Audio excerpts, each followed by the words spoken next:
Hi everyone, I hope all is well. This morning we continue with our learning of Pirke Abot, and we continue with Perek Bet, Mishnayot, Yud Aleph, and Yud Bet, 11 and 12. And the truth of the matter is the Mishnayot really can be seen as one and the same. Yud Aleph presenting, so to speak, a problem, and Yud Bet a solution. That problem being a character trait that one may develop. Mishnah Yud Aleph writes, Rabbi Yeshua Omer, Rabbi Yeshua says, Ayin hara v'yetzer hara v'sinata b'riyot motzi'in et ha'adam min ha'olam. Essentially, life is all about perspective. Ayin hara, someone who looks at the world and he never has enough. He's always looking over his shoulder what somebody else has, what somebody else is able to do that he can't or he doesn't have. V'yetzer hara, someone who is constantly driven by his desires. He always wants more, he always wants to do more. There's always something out there that he doesn't have and that he desires, and it's usually something that is not permitted, but it's a burning desire inside of him and he can't let go.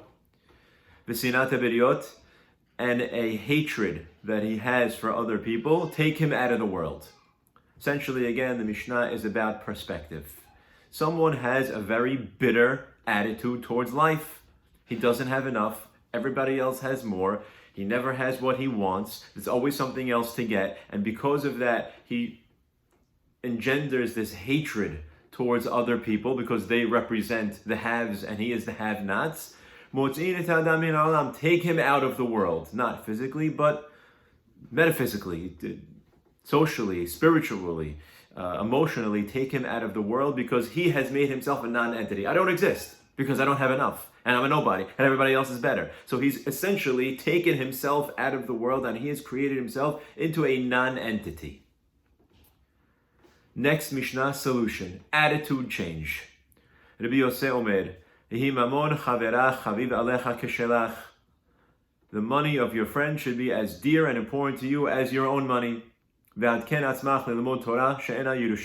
you should prepare yourself to learn Torah on a consistent basis because it is not an inheritance. We'll revisit that phrase specifically in a moment. And all of your actions should be l'shem shamayim. Attitude change. Be happy for other people. They have what they have, and you have what you have, and you do what you need to do, and they do what they need to do, and you need to have a different perspective on life. And you need to, and that should take care of the ayin hara, this bad eye with which you're looking at other people. And prepare yourself to learn Torah all of the time. Because Torah should help to take care of and help you overcome that yetzer hara, that burning desire to do the things you're not supposed to be doing. As the Gemara Masechet Kiddushin on Daf Lamed Amud Bet writes, Kacha Kadosh Baruch Hu Amar Lehem Yisrael, Borei Olam says to the Jewish people, Banai, Barati Yetzer Hara, Barati Lo Torah Tavlin. I created the Yetzer Hara, and I created the antidote, and the antidote is Torah. V'matem oskim b'Torah, en atem nimsanim b'yado. And if you are involved in Torah, then you won't fall prey to the Yetzer Hara, because you'll see the beauty of Torah, and it will give you a better perspective on life, and you won't have those desires. And all of your actions should be l'shem shamayim, for good things, for Torah, for Borei Olam. It's an attitude change. It's an attitude change. Life is all about perspective. If you're going to look out at the world and everything out there you can have and you want, and everything that you have is not good enough, you're never going to get anywhere and you're never going to feel any value in yourself. You need to look at the world through the eyes of Torah and be involved in Torah and be happy for other people. And it's difficult and it's very much more easily said than done.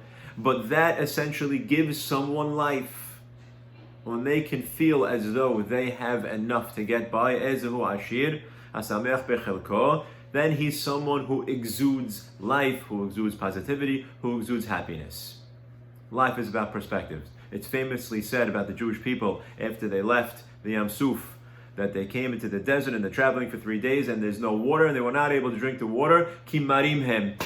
And traditionally it's translated that the water was bitter. Marim hem, the water was bitter. There's a famous perush that says it's not that the water was bitter. Marim hem, it's the Jewish people were bitter. They were hot and they were tired and they were uncertain and they didn't know where they were going. And because they were bitter, the water was bitter and everything was bitter. Everything around them just didn't taste right or feel right. Because their perspective, their attitude on life was one of negativity. So the world became negative. These Mishnayot are about a person's attitude and perspective on life. I specifically want to revisit the Mishnah says on a side point that you should consistently be learning Torah because it is not a Yerusha for you. It is not an inheritance. It's not a given that you will conquer Torah. We have a famous saying, Torah sivalana Moshe morasha kehilat Yaakov. Right? God, Moshe commanded us, Torah sivalana Moshe, Moshe commanded us in Torah, morasha kehilat Yaakov. It is an inheritance for Yaakov. But it's important to understand that there's a difference between Yerusha and morasha. Yerusha, which is the word that is used here, is inheritance that is given to somebody by nature of the beast. They have the right last name, they were born to the right person, so no matter their actions, no matter what ends up happening, they inherit what's given to them because, again, they're born into the right family. Morasha is an inheritance that has to be earned. Yes, it's there, because you were born into the right place at the right time, the right person, but you have to do something to earn it.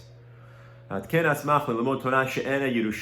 is not an inheritance. It's not a given that you will be a kli, that you will be an icon of Torah just because you were born into the Jewish people.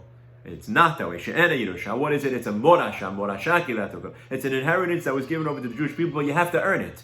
You have to be involved in it, and you have to learn it, and you have to acquire it, and you have to attain it, and you have to work hard towards it.